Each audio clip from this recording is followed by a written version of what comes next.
Hi, welcome to our channel where we share the most intriguing stories. The night my farm turned into a battleground began with a stranger in a spotless SUV and a fake smile. She wanted my land, my father's legacy. I said no. What followed was a storm of lies, forged papers, and midnight raids until I decided to fight back, and no one saw what came next. I was born and raised in Iowa, and if there is one thing I've learned after 4 decades on this earth, it's that land is more than dirt and crops. It's history. It's blood and sweat. It's where my family's story is written.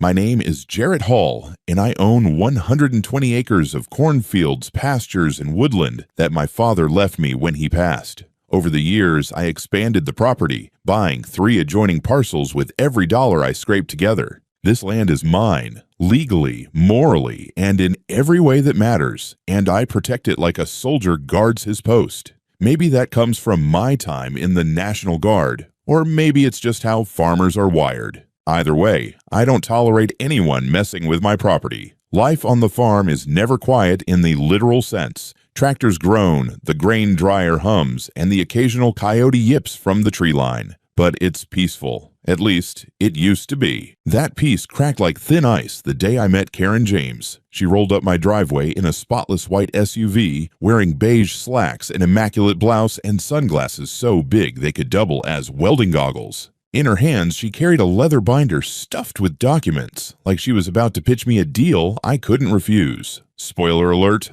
I refused. She introduced herself with a smile that didn't reach her eyes. Good morning. I'm Karen James, the interim president of the Springwood Acres Homeowners Association. I'm sure you've heard about the new community next door. We're aiming for a premium suburban lifestyle here. High property values, clean aesthetics, modern amenities. Your farm?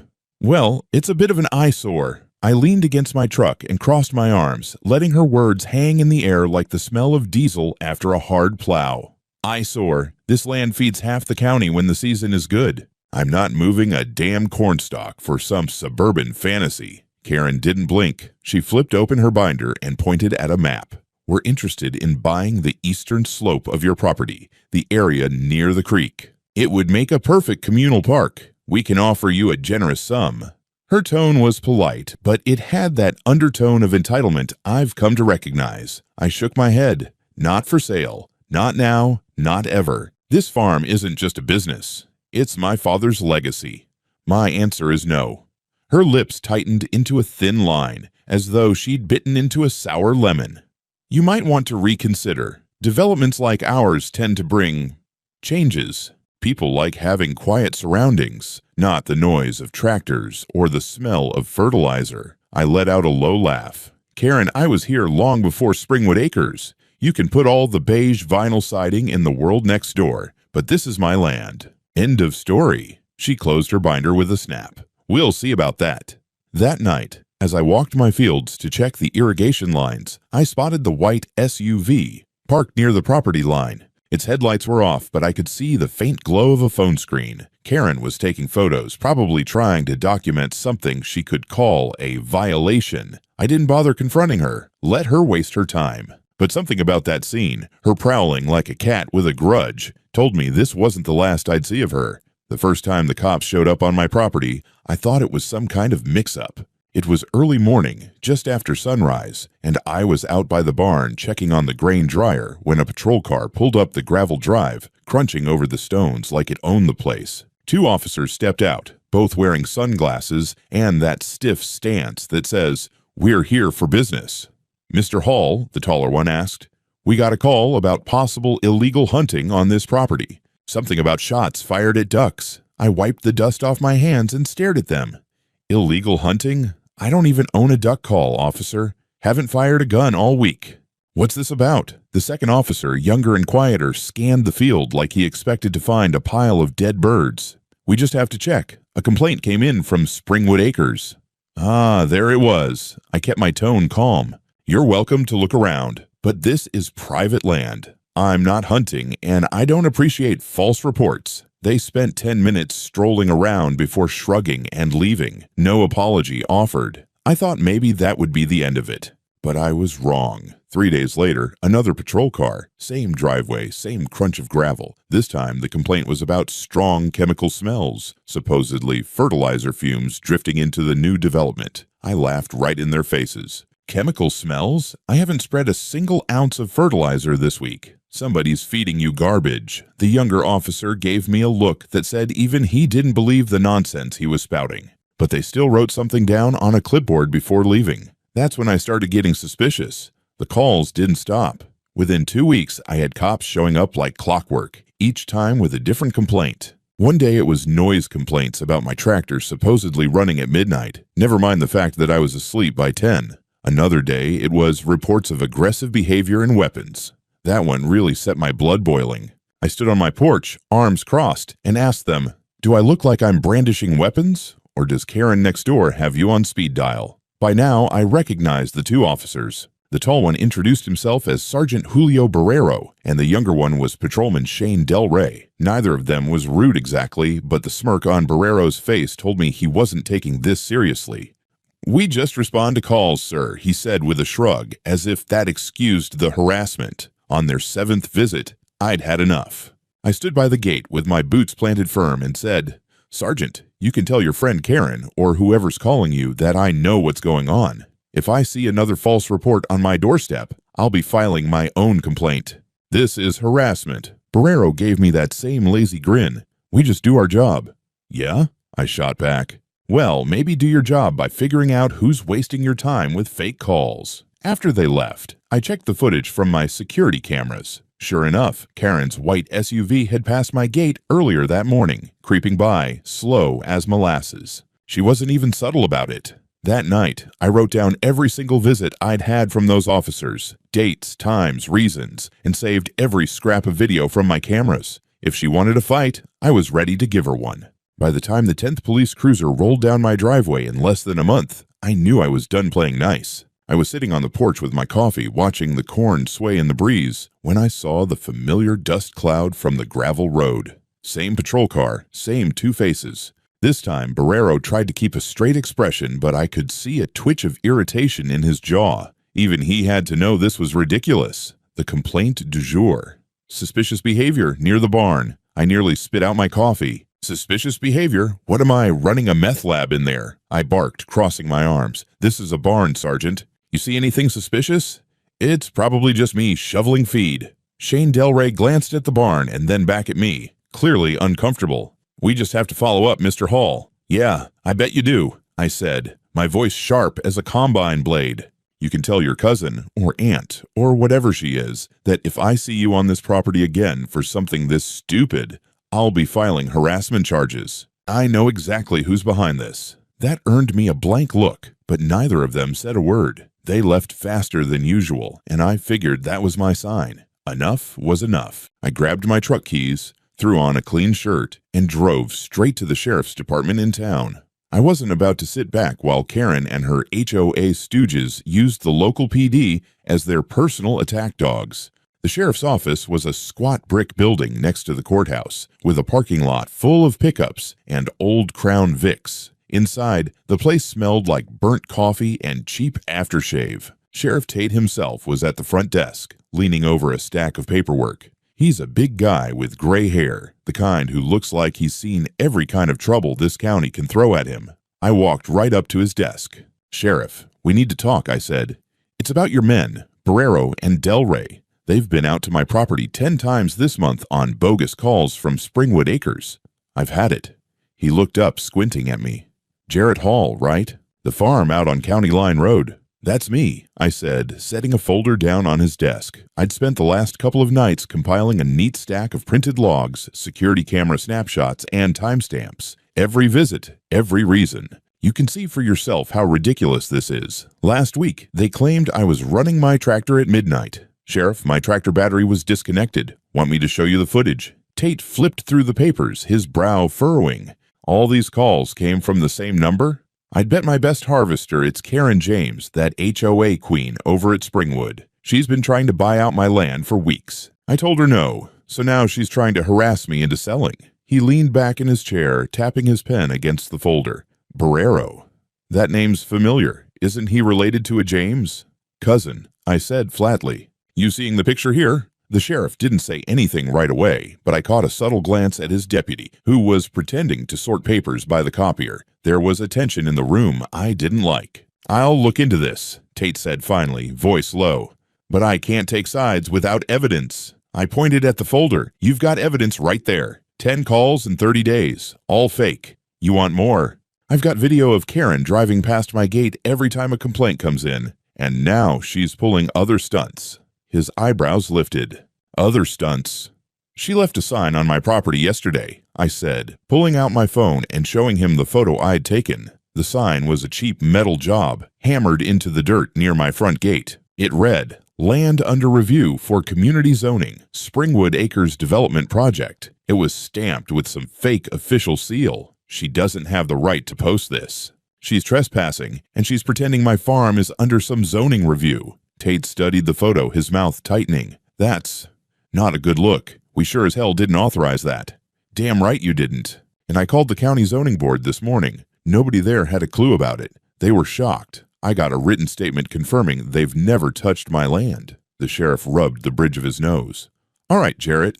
I'll open a formal investigation into these calls and that sign. Barrero and Delray will get pulled in for questioning, but I'll warn you now, going up against someone like Karen James isn't simple. She's well-connected, and she knows how to stir up trouble. I smirked. Sheriff, I've spent my life dealing with storms, floods, and pests that chew through my crops. Karen's just another pest, and I'm not about to let her win. Before I left, I made sure Tate had copies of all my documents, plus a signed statement from the county agronomist confirming that my operations were up to code and posed no risk to anyone. If Karen wanted to play legal games, I'd meet her blow for blow. On my way home, I stopped by the hardware store and picked up a few extra security cameras. If this fight was just beginning, I intended to have eyes on every inch of my land. By the time I got back to the farm, dusk was settling in, painting the cornfields gold. But even in that calm, I could feel the tension tightening around me like barbed wire. Karen's white SUV was parked just down the road, angled toward my gate like a predator watching its prey.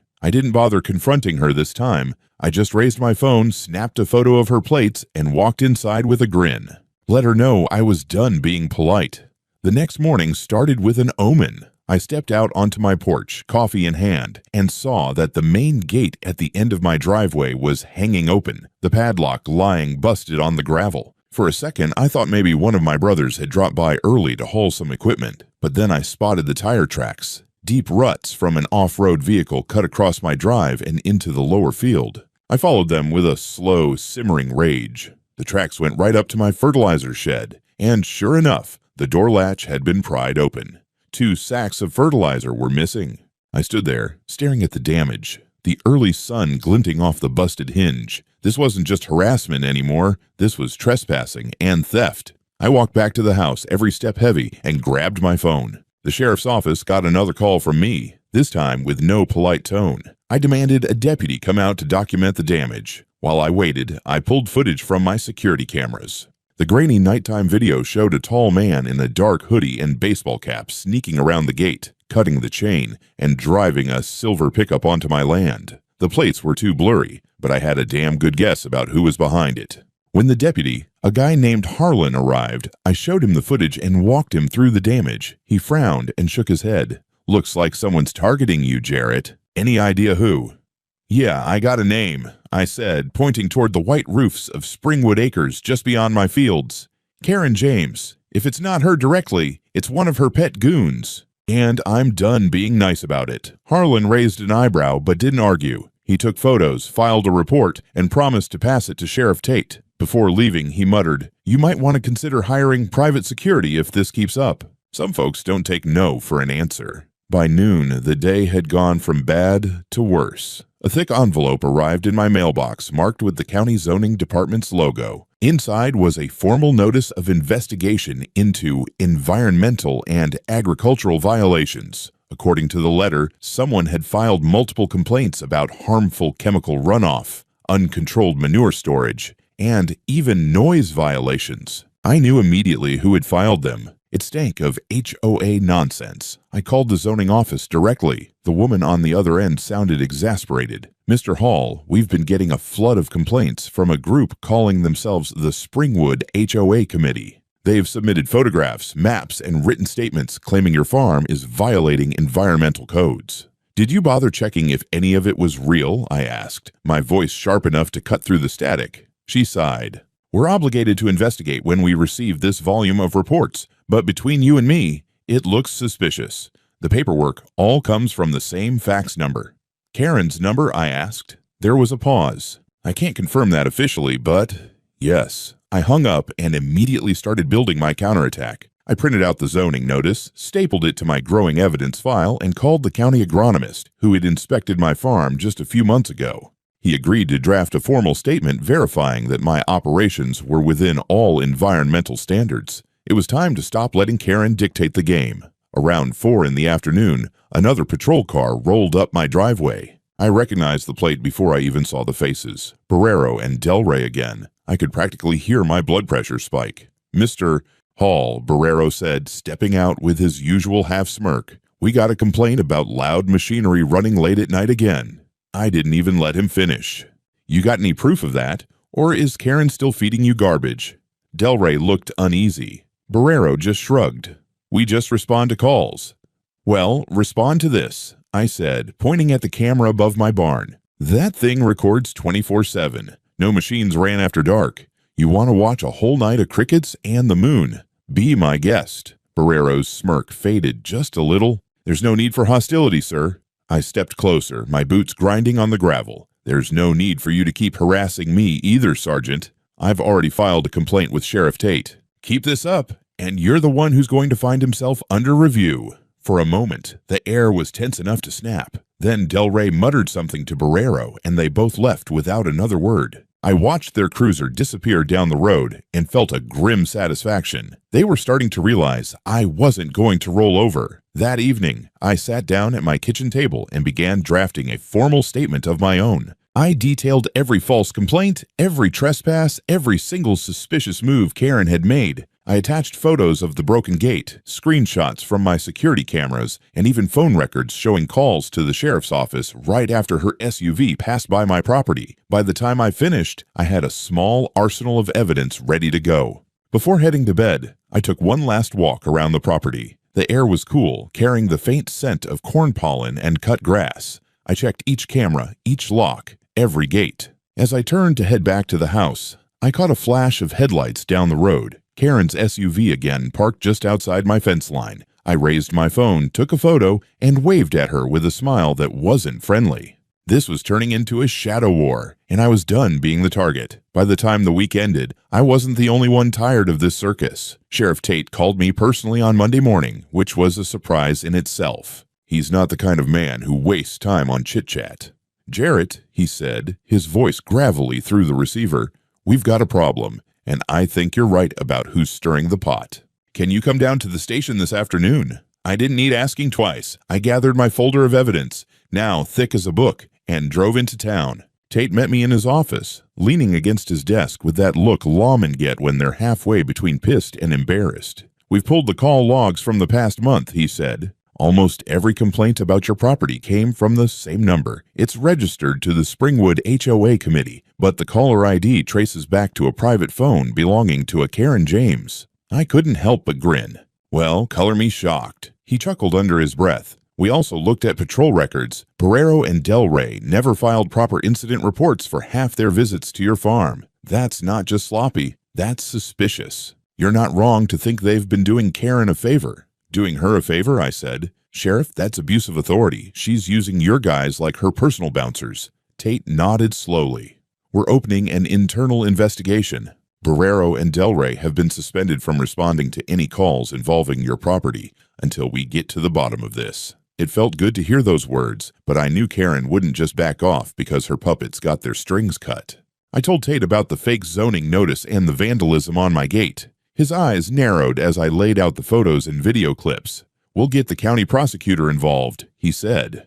"If she's forging official documents, that's a felony." The next day, I got a call from Alan Dorsey, the county's lead prosecutor, asking me to meet him in his office. He was a wiry man with a sharp suit and sharper eyes, the kind of guy who could smell a lie a mile away. I handed over my entire evidence folder, the photos, video stills, logs of every police visit, even a printout of the phone number Trace Tate had given me. Dorsey flipped through it like a kid with a new comic book, his expression growing more serious with each page. "This is solid," he said. "You've done half my work for me. If we can link these complaints directly to her, and it won't be hard given the call records, we'll have grounds to charge her with harassment, filing false police reports, and maybe more."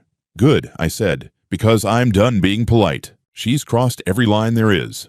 Later that week, word got around Springwood Acres that I'd filed an official complaint. I didn't spread the news myself, but someone sure did, probably Tate or one of his deputies. I started noticing nervous glances from the Springwood folks whenever I drove by. Then came the community meeting. A flyer ended up in my mailbox, obviously delivered by hand. It was printed on thick paper with a gold HOA logo, reading, "Springwood Residents Meeting, discussing property impact of adjacent farm." I decided to go.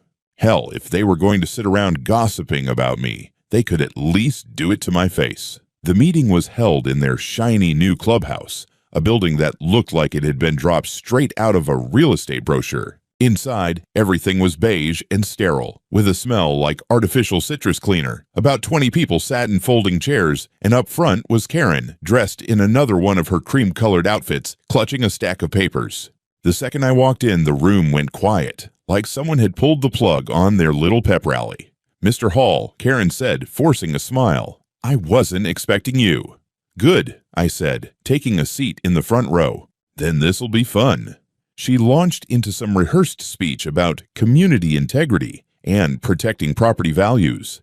Then she pulled out a giant photo of my farm, taken from the road, and started pointing out issues. According to her, my machinery was unsightly, my cornfields too close to residential boundaries, and the smell of manure was unacceptable for a luxury community. When she paused to take a breath, I stood up.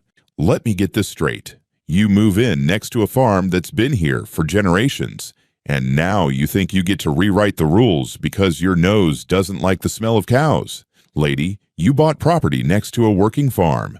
That's not my problem. That's your real estate agent's problem." A few people chuckled, but Karen's face hardened like wet cement in the sun. "This is a family neighborhood, Mr. Hall. We have standards. And I have deeds, legal boundaries, and the backing of the county," I shot back. "This farm is fully in compliance with state and federal agriculture codes. You want to talk standards? Try sticking to the law." Her smile cracked. "We'll see what the county has to say about your operations."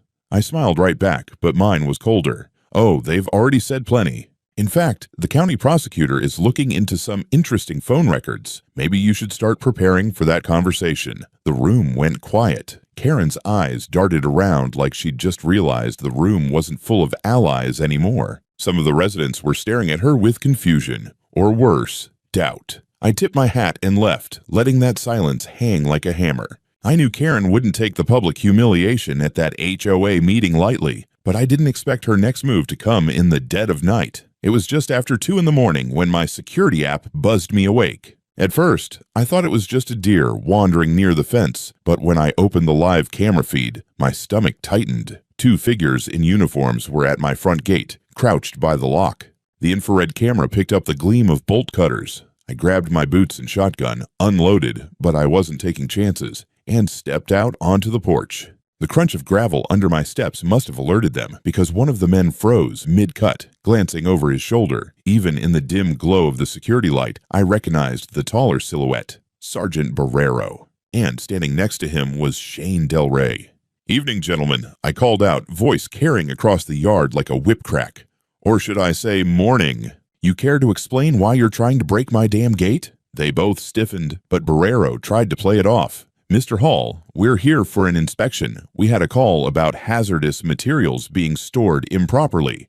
"Inspection? At 2 in the morning? Are you kidding me?" I stepped closer, shotgun in hand, but pointed down. "This isn't an inspection. This is trespassing, and you know it. Did Karen send you here?" Del Rey shifted uncomfortably, but Barrero just sneered. "We have authority to check reports of public safety concerns." I barked a laugh. "Not without a warrant, you don't. And you sure as hell don't have one. You'd better get off my property before I call someone who actually knows how to enforce the law." Before either of them could answer, I dialed the sheriff's department. But I didn't call Tate's station. I called the neighboring county's dispatch, explaining the situation and giving them live access to my camera feed. Within 20 minutes, a cruiser from the next county over was pulling up behind the two trespassers, their blue lights painting the night sky. Barrero's smirk evaporated. The responding deputy, a no-nonsense woman named Ramirez, stepped out of her cruiser. "Sergeant Barrero, Patrolman Del Rey, what's going on here? You're way out of your jurisdiction, and I don't see any official paperwork for this inspection." Barrero's jaw worked like he was chewing nails. "We had a complaint." "From who?" "The Queen of Springwood Acres." I cut in. "Because I'm pretty sure this looks a lot like a favor for a private citizen, not police work." Ramirez took my statement, reviewed the camera footage on my phone, and gave Barrero a look sharp enough to cut steel. "You're both coming with me to answer some questions at the station. Mr. Hall, we'll follow up with you in the morning." By the time they were escorted off my property, the sky was starting to lighten, a pale gray creeping over the cornfields. I didn't sleep another minute that night. Instead, I poured another cup of coffee and called Sheriff Tate at sunrise. He didn't sound surprised when I told him what happened. "Barrero's digging his own grave," Tate said. "I'll have the paperwork on my desk by noon. And you can bet Karen's behind this." Later that day, I got a knock on my door. It wasn't the sheriff, but a courier with an envelope.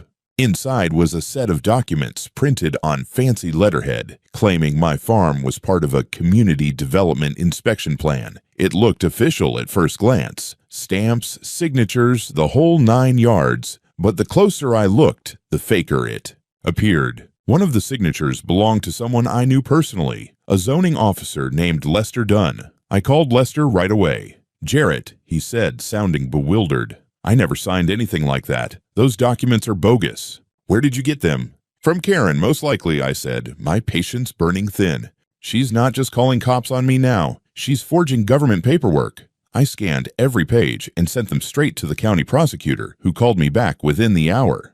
"This crosses into criminal territory," Dorsey said. "We're going to treat this as document forgery and conspiracy to harass a private landowner. If you're willing, we'll need you to testify when this moves forward." "Willing," I said. "I'm eager. You let me know the time and place." By that afternoon, the story had leaked to the local paper. A reporter from the Iowa Plains Gazette called me, asking if I wanted to comment on the HOA scandal brewing next to your farm. I invited him over, handed him copies of the evidence I'd compiled, and let him watch a snippet of the camera footage, where Barrero and Del Rey were caught in the act. His jaw practically hit the floor. The next morning, the headline read, "Farmer Claims HOA, Using Police as Muscle in Land Dispute." Karen's name was right there in bold print, alongside quotes from my interview. I didn't need to see her face to know she was fuming. By noon, her SUV was parked near my gate again, this time with her sitting inside, glaring at me through the windshield as I went about my work. I walked over, slow and deliberate, wiping my hands on a rag. "Want to come in and have a chat, Karen?" I asked, leaning on the fence. "Or are you just waiting for another photo op before your next batch of fake complaints?" She rolled down the window just enough to hiss. "You have no idea who you're dealing with, Mr. Hall. This farm is going to be a park, whether you like it or not." I smiled, not kindly. "Lady, if you step 1 foot past that fence, the only park you're going to see is the one they give you for inmates. And guess what color the uniforms are there?" She peeled away, tires spitting gravel, but I had the feeling she wasn't retreating. She was just plotting her next move. I wasn't worried. I'd already decided this fight would end on my terms, not hers. The subpoena came faster than I expected. By the end of the week, I received official notice that Karen James, Sergeant Julio Barrero, and Patrolman Shane Del Rey were all under formal investigation. The county prosecutor's office scheduled a pretrial hearing, and I was requested to appear as a primary witness. The thick packet of documents they sent me outlined charges ranging from harassment and filing false reports to forgery and conspiracy to intimidate a private landowner. For the first time in weeks, I felt the tide turning.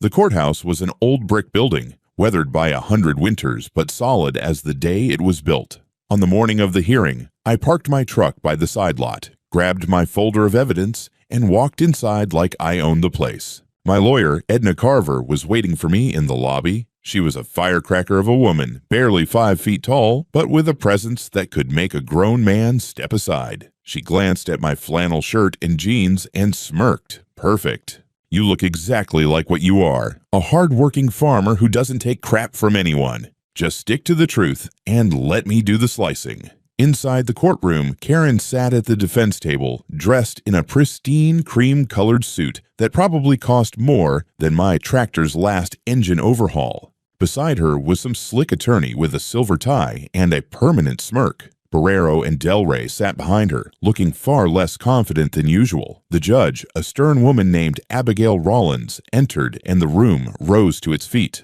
She didn't waste time. "Let's get to it," she said.